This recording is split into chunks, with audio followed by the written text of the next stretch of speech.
Level 1. The Trainee, Quantico, Virginia. You are 27 years old. You have already cleared a 14-month background investigation that contacted 47 people who knew you. You passed a polygraph, a physical fitness exam, and a written battery that most applicants fail on the first attempt. None of that matters now. What matters is that you are here, and the academy is 20 weeks long, and it starts this morning. You wake at 5:30. You run before breakfast. You qualify on the Glock 17 and the MP5. You study constitutional law, rules of evidence, and forensic accounting in the same afternoon. The failure rate is 14%. That number sits somewhere in the back of your mind every time you sit down for a written exam. 3 weeks in, a firearms instructor watches you draw and fire into a paper target at 7 yards. He does not say good job. He says again. You do it. He says again. You do it 11 more times. On the 13th repetition, he walks away without speaking. You stand at the line for a moment before someone tells you to move. You will not understand what just happened for another 2 years. Your mother calls on a Sunday. She asks if you're eating enough. You say yes. She asks when she will see you. You do not have an answer for that. Level 2. The Agent. You are 28. Your first field posting is a mid-sized city you did not choose. You carry a credential and a firearm every single day. Your caseload opens at 11 active investigations. You write 302 reports after every witness interview. You do surveillance from a parked car for stretches of 6 hours. You testify in federal court. Baseline hours run 50 to 60 per week. Starting pay is $56,000 a year. You stop talking about work at dinner parties, not because you are prohibited, but because the distance between what you have seen and what people imagine has become too wide to cross between an appetizer and a main course. 14 months into your posting, you sit across a table from a man for 3 hours. He is calm. He answers everything, every question. You drive home that night and realize he told you nothing. 3 hours and not one fact you can use. You sit in your car in the driveway for a while before you go inside. The neighbor's dog recognizes your car. Your spouse is already asleep. What you are about to try next washes out 35% of candidates before the weekends. Level 3. The Candidate. You are 31. You submitted a letter of interest to the SWAT coordinator 18 months ago. Every morning before your shift begins, you have been training for the selection course in the dark. The selection process is 3 days. Day 1 is the physical standard, a 1.5-mile run under 9 minutes and 18 seconds, 30 pull-ups, 50 push-ups, 60 sit-ups in 2 minutes, then a 6-mile obstacle course with creek crossings, rope walls, and mud that gets into everything. Day 2 is shooting qualification. Day 3 is judgment scenarios. Live role players, decisions made in under 2 seconds on incomplete information. On the final scenario, a man in a room raises something at you. You clear your holster in 0.8 seconds. You do not fire. The object was a phone. The evaluator behind you writes on his clipboard. He does not say anything. You stand in the hallway before the next scenario starts. Your hands are completely steady. You notice that specifically. Steady. You made the team. You call no one. There is no one left who would fully understand what that means. Level 4.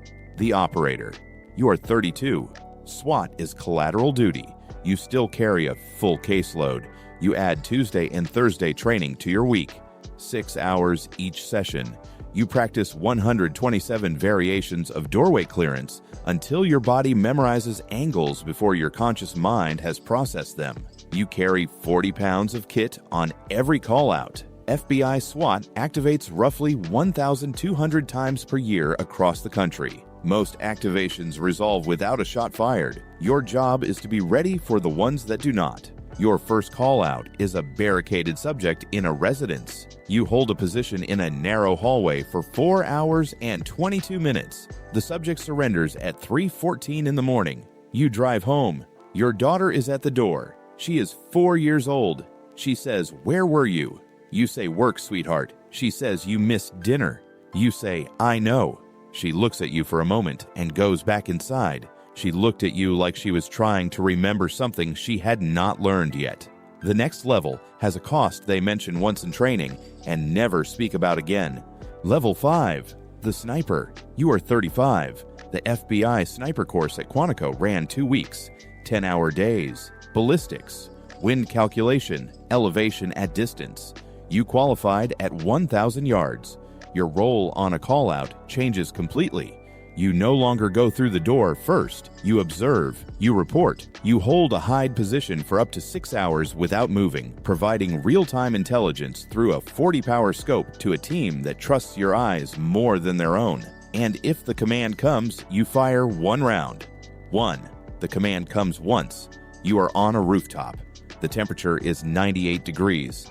You have been in position for 3 hours and 41 minutes. The subject appears. The voice comes through your earpiece. You breathe out slowly. You squeeze. The world goes very quiet for a fraction of a second. Then it does not. You eat dinner that night. You eat all of it. That is the part that stays.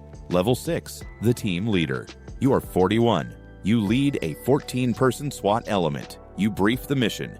You make the call on entry. You bring them home. You review intelligence packages at 11 p.m. for 3 a.m. operations. You approve the breach point, the stack order, the contingency routes. You sign the operational plan. Every decision you make in that room has a name attached to it. 14 names. One of your operators takes a round in the shoulder during a forced entry. The vest stops it. He is back on his feet in 8 seconds. You do not show anything on your face. You finish the clearance. You finish the debrief. You finish the after-action report. 3 days later, alone in your car in a parking garage, your hands shake for 45 seconds. Then they stop. You check the locks on your house 3 times before bed. You have been doing this for years.